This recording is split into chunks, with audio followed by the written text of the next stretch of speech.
Et si le vrai séisme n'était pas la rumeur des 5000 missiles turcs, mais le fait qu'une seule nuit suffise désormais à faire douter tout le monde de la promesse du bouclier? Parce que le point de départ, lui, est déjà assez violent sans qu'on ait besoin d'ajouter du cinéma numérique. En avril 2024, l'Iran a lancé autour de 300 drones et missiles contre Israël. En octobre 2024, Téhéran a encore tiré environ 200 missiles balistiques. Et au printemps 2026, pendant la guerre puis la trêve fragile, Tel Aviv a de nouveau vu des salves traverser son ciel. Donc non, il n'y a pas besoin d'inventer une apocalypse en 5000 exemplaires pour comprendre que quelque chose a changé. Le choc est déjà là. Il est mesurable. Et surtout, il est durable. Le premier réflexe en ligne consiste à avaler le chiffre le plus extravagant comme s'il était automatiquement le plus intelligent. C'est commode, c'est rapide. Et c'est exactement comme ça qu'une guerre réelle se transforme en parc d'attractions algorithmiques. Rother a dû démonter des vidéos recyclées, des images sorties de leur contexte, des séquences en CGI présentées comme des frappes authentiques et même de fausses annonces sur des dirigeants prétendument tués. En 2020, le problème ne s'est pas calmé. L'accusation de désinformation par IA est devenue un élément de la guerre elle-même. Autrement dit, la rumeur des 5000 missiles turcs n'est pas seulement une histoire de crédulité.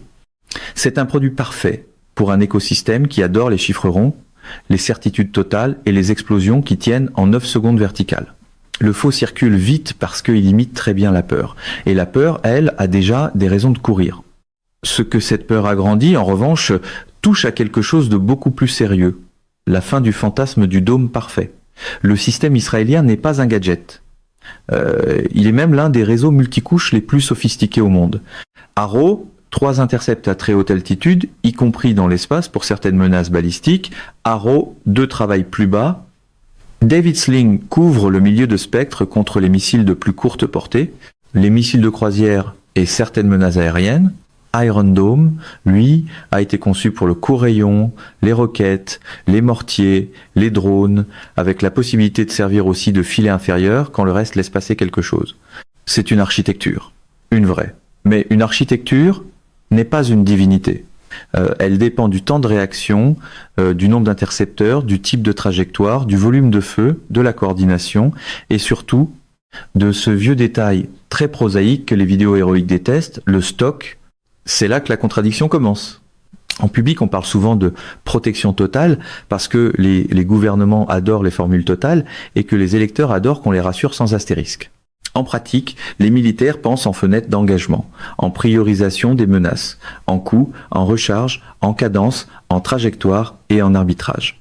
Même les responsables américains le disent sans détour, défendre contre les armes hypersoniques est un défi majeur, aujourd'hui et pour l'avenir.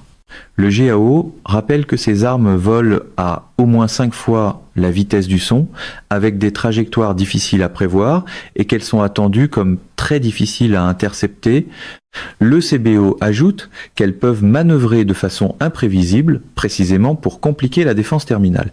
Traduction en langage humain, la technologie fonctionne jusqu'au moment où elle rencontre la physique, la quantité et le budget.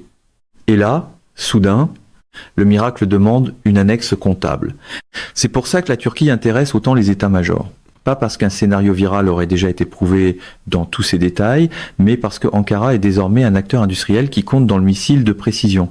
À l'IDEF 2025, Roketsan a présenté le Typhoon Block 4, décrit comme un missile hypersonique balistique, pesant plus de 7 tonnes et pensé pour frapper des cibles stratégiques comme des centres de commandement, des systèmes de défense aérienne et des installations militaires critiques. Ça, c'est documenté. Ça existe. Et c'est déjà suffisant pour changer les calculs de la région. En revanche, le saut entre un salon de défense aussi spectaculaire soit-il et une livraison secrète de 5000 missiles à l'Iran n'apparaît pas dans les grands reportages crédibles que j'ai trouvés. Ce que l'on voit, en revanche, c'est une Turquie qui joue sa propre partition, ce qui est parfois plus déstabilisant encore qu'une alliance ouverte. Et cette partition n'a rien de simple. La Turquie reste un membre de l'OTAN, mais elle a été sanctionnée pour l'achat des S-400 russes et écartée du programme F-35. Aujourd'hui encore, Washington laisse entendre qu'un dégel peut être possible, En parallèle, Ankara parle à Téhéran, parle à Washington, parle aux médiateurs, plaide pour prolonger les cessez-le-feu et s'inquiète officiellement quand des missiles iraniens entrent dans son espace aérien. Donc non, la réalité n'est pas ce dessin enfantin où la carte du monde serait coloriée en deux camps bien propres, avec les bons d'un côté et les traîtres de l'autre. La réalité, c'est un allié de l'OTAN qui achète russe, produit turc, dépend encore de l'énergie importée, dialogue avec l'Iran et veut garder assez de marge pour ne pas payer la facture stratégique du voisin. C'est moins romantique qu'un thriller YouTube. C'est aussi beaucoup plus dangereux. Voilà le vrai recadrage. La question n'est pas seulement est-ce que cette rumeur précise est vraie. La question sérieuse, c'est qu'est-ce qui la rend crédible aux yeux de millions de gens ? Et la réponse est brutale, parce que le monde a déjà suffisamment bougé pour que l'exagération paraisse plausible. Quand un système multicouche a besoin d'être épaulé par des alliés pour absorber les salves, quand un missile plus rapide, plus manœuvrant ou simplement plus nombreux suffit à dégrader le confort stratégique, quand un membre d'alliance suit ses propres intérêts industriels et énergétiques. Quand la guerre de l'image produit des certitudes plus vite que les radars ne produisent des confirmations. Alors oui, même les récits les plus délirants trouvent une base psychologique. Ils naissent pas dans le vide. Ils poussent sur un sol déjà fissuré. L'Iran, lui, a parfaitement compris où se trouvent ces fissures. Il n'a pas besoin d'être omnipotent pour être dangereux. Il lui suffit d'être patient, adaptable et de transformer la durée en arme. En octobre 2024, Reuters rapportait déjà que l'attaque iranienne était plus vaste, plus complexe et impliquait des armes plus avancées que celles d'avril, mettant davantage de pression sur les défenses et laissant passer plus d'ogives. En 2026, l'Associated Press rapportait encore que Téhéran affirmait conserver des stocks cachés et des capacités de production malgré les frappes. Ce n'est pas une démonstration d'invincibilité. C'est une démonstration de résilience militaro-industrielle. Et, dans une guerre des salves, la résilience compte souvent plus que la pose martiale. Les empires adorent la posture. Les arsenaux, eux, préfèrent la continuité. C'est ici que la mécanique réelle apparaît. Une campagne de missiles moderne ne se gagne pas seulement avec le meilleur missile. Elle se gagne avec une combinaison de drones, de leurres, de missiles balistiques, de frappes répétées, de saturation relative, de pénuries adverses et de choix politiques calibrés sur les heures où la tension médiatique est maximale. La guerre n'est plus un duel propre entre un projectile et un intercepteur. C'est une chaîne industrielle prolongée par une chaîne narrative. Il faut produire, il faut lancer, il faut brouiller, il faut observer les réactions. Il faut forcer l'adversaire à consommer plus cher qu'il n'endommage. Il faut convaincre son propre camp qu'on tient. Et il faut convaincre le camp d'en face que son assurance n'est peu est une habitude. C'est là que la bataille cesse d'être tactique. Elle devient économique, psychologique et politique en même temps. Le missile n'est qu'une phrase dans une grammaire beaucoup plus vaste. Le plus drôle, si l'on peut employer ce mot dans un tel paysage, c'est que la communication officielle continue souvent de parler comme si le réel avait le devoir d'obéir au slogan. On promet la fermeté, on promet le contrôle, on promet la domination technologique. Puis arrive le moment où les ingénieurs, les logisticiens et les marchés financiers prennent la parole sans passer par le service communication. Et là, l'ambiance change. Le détroit d'Ormuz, par exemple, a montré en 2026 à quelle vitesse un conflit régional peut se transformer en choc énergétique global. Reuters rappelait qu'environ un cinquième du pétrole et du gaz mondial transite par ce corridor. Sa fermeture temporaire a provoqué des secousses majeures avant sa réouverture partielle dans le cadre d'une trêve fragile. On parle ici de pétroliers, de GNL, d'inflation, de chaînes d'approvisionnement, de croissance mondiale. Bref, on parle de votre facture, de votre économie et de la marge de manœuvre des démocraties importatrices.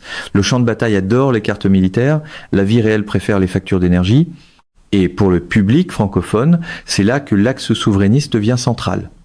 Parce que l'erreur confortable consiste à regarder tout cela comme un spectacle lointain, Tel Aviv, Téhéran, Ankara, Washington, ce serait leur guerre, leur missiles, leur alliance, leur mensonge. Très bien, sauf que les économies européennes importent leur énergie, importent une partie de leur sécurité, importent une partie de leur narration, et découvrent à chaque crise que l'autonomie n'était pas un luxe intellectuel, mais une question de stabilité quotidienne. Même la Turquie, qui joue plus librement que d'autres, reste exposée. Reuters cite des importations nettes d'énergie représentant entre 3, 5 et 4, 5% du PIB, et l'IMF a abaissé sa prévision de croissance 2026 dans le contexte de la guerre avec l'Iran et de la hausse des prix énergétiques. Alors imaginez les pays qui ont moins d'espace stratégique, moins d'industrie de défense, moins de marge budgétaire et autant d'illusions. Là, soudain, la souveraineté n'a plus l'air d'un caprice. Elle ressemble à un extincteur. Le milieu du script, normalement, c'est l'endroit où la tension retombe. Alors voici la ligne absurde qui remet tout debout. Le plus inquiétant dans l'histoire des 5000 missiles turcs, ce n'est pas qu'elles soient probablement gonflées, c'est qu'elles ressemblent au cauchemar que les systèmes de défense redoutent déjà. Voilà pourquoi elle tient. Voilà pourquoi elle voyage. Voilà pourquoi elle mord. Elle prend un noyau vrai. Le stress croissant sur les défenses multicouches, l'irruption de l'hypersonique, la fragmentation des alliances, la guerre de l'info, puis elle le pousse jusqu'au délire propre, calibré, vendable. C'est de la désinformation de haute précision. La technologie n'a même plus besoin d'être exacte. Il lui suffit d'être crédible pour les nerfs. Et les nerfs, eux, n'exigent pas une preuve. Ils demandent juste une vidéo sombre, un chiffre massif et une musique grave. Le cerveau fait le reste. Ce qui ne veut pas dire que l'avantage israélien est disparu, ce serait une autre bêtise, simplement inversée. Après l'attaque iranienne d'avril 2024, l'intérêt international pour Arrow a progressé et Israël a accéléré la production de ses systèmes. Le réseau reste redoutable, expérimenté, évolutif et soutenu par les États-Unis. Mais la vraie question n'est plus ce bouclier existe-t-il? Oui, il existe. La vraie question est à quel prix, avec quelle cadence, contre quel type de campagne et pendant combien de temps? C'est moins spectaculaire qu'un slogan sur un plateau télé, c'est pourtant le cœur du sujet. Une défense peut être excellente et néanmoins soumise à des contraintes qui la rendent probabiliste. Et dès que la protection devient probabiliste, la politique aussi. On parle plus d'invulnérabilité. On parle de gestion du risque, de priorité, de marge, de perte acceptable. Et ça, dans une démocratie, se vend beaucoup moins bien qu'un dôme magique. C'est aussi pour ça que Washington, Moscou et Pékin lisent le conflit de façon très différente du public en ligne. La Maison-Blanche lit la crise en termes d'escalade, de crédibilité, de marché énergétique, de guerre élargie et de cycle électoral. La Russie lit la fatigue occidentale, la Chine lit les marges ouvertes dans un système américain obligé de hiérarchiser ses risques, tout en protégeant ses équilibres économiques. Reuters rapportait encore aujourd'hui que Pékin renforce sa diplomatie sur l'Iran tout en cherchant à préserver son propre sommet avec Trump. Ce n'est pas du romantisme anti-occidental, c'est de la géométrie opportuniste. Quand le centre du système hésite, tout le pourtour prend des notes. Et ces notes servent ensuite ailleurs, en Europe, dans le Pacifique, sur les marchés, dans les chaînes logistiques, dans les doctrines militaires et évidemment dans les campagnes de manipulation. Le fichier de départ que vous m'avez envoyé avait l'instinct correct sur un point essentiel, même s'il forçait énormément le trait sur les détails opérationnels. Le monde d'après-guerre froide ne tient plus aussi solidement qu'avant sur l'idée d'une supériorité occidentale automatiquement lisible, automatiquement crédible et automatiquement reproductible. Ce qui s'érode, c'est pas seulement un rapport militaire ponctuel. C'est une habitude mentale. Pendant des décennies, beaucoup ont pensé qu'il suffisait de posséder les couches techniques, les alliances formelles et la domination narrative pour rester à l'abri du doute stratégique. Désormais, le doute revient. Pas partout au même rythme, pas toujours sous la même forme, mais il revient. Et quand le doute revient dans un système d'alliance, il agit comme l'humidité dans une structure de béton. De l'extérieur, tout semble encore debout. À l'intérieur, quelque chose travaille déjà. La conséquence la plus sérieuse n'est donc pas de savoir si une vidéo virale exagère. Les vidéos virales exagèrent presque par métier. La conséquence sérieuse, c'est que les acteurs rationnels vont planifier le prochain round en partant de cette nouvelle normalité. Défense très performante mais coûteuse, hypersonique, plus crédible qu'hier, saturation plus intelligente qu'avant, alliance plus transactionnelle qu'admise publiquement, et information plus toxique à mesure que les armes se perfectionnent. C'est un nouveau régime de guerre. Un régime où l'on cherche plus seulement à détruire. On cherche à épuiser, à embrouiller, à faire hésiter, à rendre chaque garantie plus chère que la menace qui l'atteste. Et dans un tel régime, le gagnant n'est pas toujours celui qui impressionne le plus. C'est souvent celui qui oblige l'autre à dépenser plus, douter plus vite et promettre ce qu'il ne peut plus garantir au même prix. À cette minute même, la région ne vit pas un retour au calme. Elle vit une suspension armée. La trêve de 10 jours entre Israël et le Liban est entrée en vigueur, la réouverture d'Ormuz a fait souffler les marchés, mais l'incertitude reste massive. Israël garde une zone tampon, le blocus américain ne s'est pas évaporé par magie, l'Iran dit garder la main sur la détente. Et chacun teste déjà les limites du cessez-le-feu. Ce n'est pas la fin d'un cycle. C'est une respiration dans un cycle plus vaste. Et dans cette respiration, tous les acteurs réécrivent leurs équations. Combien coûte la prochaine salve? Combien coûte la prochaine interception? Combien coûte le prochain pari diplomatique? Et surtout, combien coûte encore la crédibilité d'une promesse de sécurité quand le monde entier a désormais appris à compter?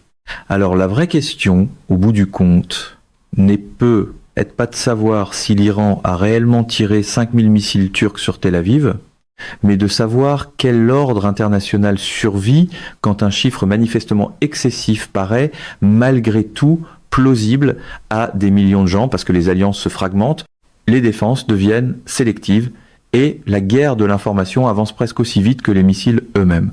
Et si c'est cette question qui compte désormais, alors la prochaine bataille ne portera pas seulement sur qui peut frapper, mais sur qui peut encore convaincre qu'il protège vraiment.